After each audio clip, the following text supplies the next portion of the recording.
Halo, pernah nggak sih waktu kita pakai sebuah produk, rasanya kok pas banget gitu? Seolah-olah pembuatnya bisa baca pikiran kita? Nah, di sini kita bakal bongkar rahasianya. Gimana caranya beralih dari sekedar nebak-nebak, jadi mendesain pakai bukti nyata untuk menciptakan produk yang beneran disukai. Pernah kan ngalamin? Ada produk yang rasanya kayak dibuat khusus buat kita, tapi ada juga yang bikin pusing tujuh keliling. Nah, jawabannya tuh seringkali sederhana banget. Apakah desainnya cuma berdasarkan kira-kiranya desainer atau beneran dengerin data dari penggunanya? Ya dari kita-kita ini. Oke, ini dia peta perjalanan kita hari ini. Kita mulai dari bedanya nebak-nebak sama pakai bukti. Terus, kita bahas apa itu desain berbasis data, gimana cara kerjanya lewat siklus Lean UX, kenalan sama dua jenis data penting, lihat studi kasusnya langsung, dan di akhir kita simpulin jadi 4 prinsip kunci yang bisa langsung dipakai. Siap ya? Oke, kita mulai dari yang paling dasar dulu. Ada pergeseran besar nih dalam cara berpikir para desainer, yaitu pindah dari yang tadinya bilang, kayaknya gini deh. Jadi, wah, datanya bilang begini. Coba deh bayangin, puluhan tahun lamanya, keputusan desain itu banyak banget yang dasarnya cuma intuisi. Kalimat andalannya tuh, kayaknya pengguna bakal suka ini deh.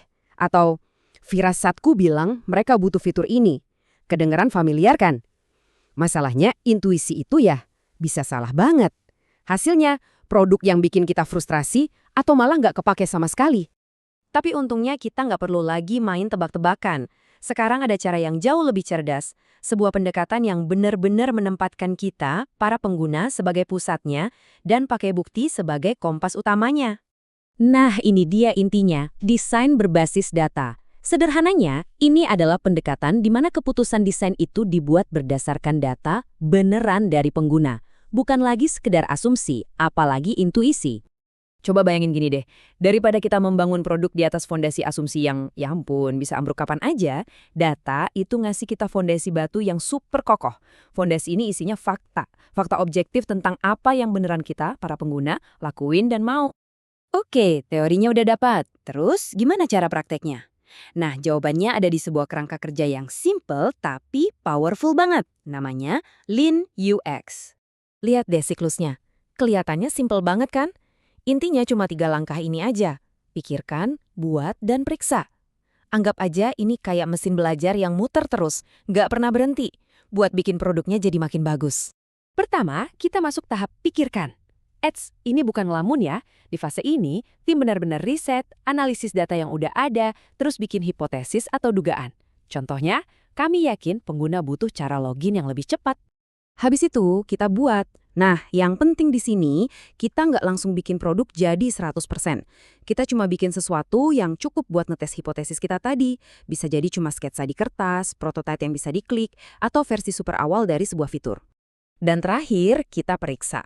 Prototip yang tadi kita buat, langsung kita kasih ke pengguna beneran buat dicoba. Kita kumpulin datanya, kita ukur hasilnya, buat lihat hipotesis kita tadi, bener apa salah. Nah, hasil dari tahap periksa ini yang nanti jadi bahan bakar buat muter lagi ke tahap pikirkan berikutnya. Oke, ngomongin data nih. Data yang kita kumpulin di siklus tadi itu sebenarnya ada 2 rasa yang beda. Dan ngertiin keduanya itu kunci banget buat dapetin gambaran yang lengkap. Nah, di tabel ini kelihatan jelas bedanya. Pertama, ada data kuantitatif. Ini yang ngejawab pertanyaan apa.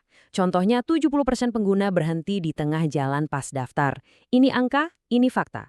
Tapi ini nggak ngejelasin kenapa. Disinilah data kualitatif masuk. Dia yang ngejawab pertanyaan mengapa. Mungkin lewat wawancara, kita jadi tahu, oh ternyata mereka bingung sama kolom isian ini. Nah, dua-duanya ini penting banget. Oke, teori mulu kayaknya bosan ya. Yuk kita lihat gimana semua ini bekerja di dunia nyata lewat sebuah studi kasus. Oke, coba bayangin ada tim desainer lagi bikin aplikasi pengingat minum obat. Penting banget kan ini? Tapi pas mereka lihat datanya, data kuantitatifnya, mereka nemu masalah. Ternyata banyak banget pengguna yang nggak nandain kalau mereka udah minum obat. Masalahnya jelas nih, tapi solusinya apa ya?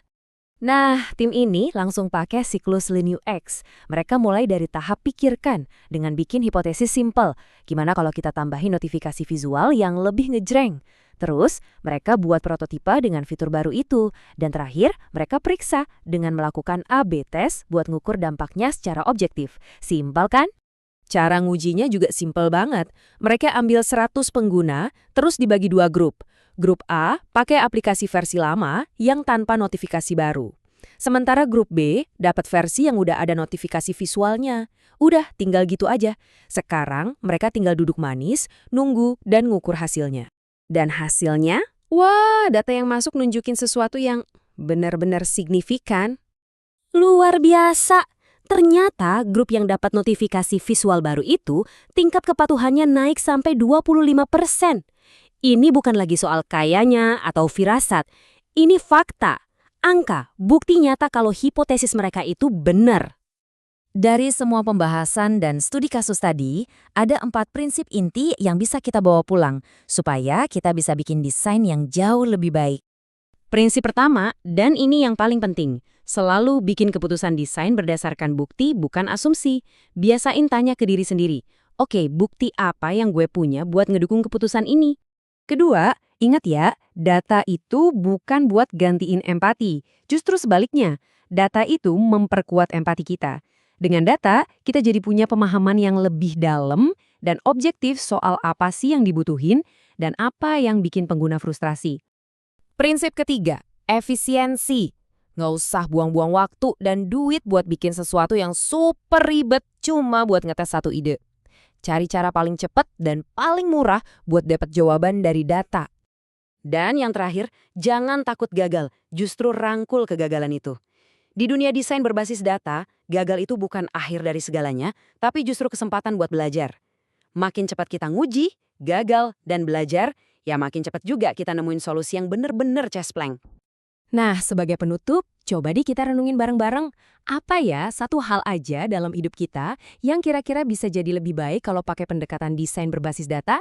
Bisa jadi aplikasi di HP, cara kerja di kantor, atau bahkan cara kita nata barang di dapur. Kira-kira asumsi mana yang bisa kita ganti pakai data supaya pengalamannya jadi jauh lebih enak? Coba pikirin deh. Makasih banyak udah nyimak.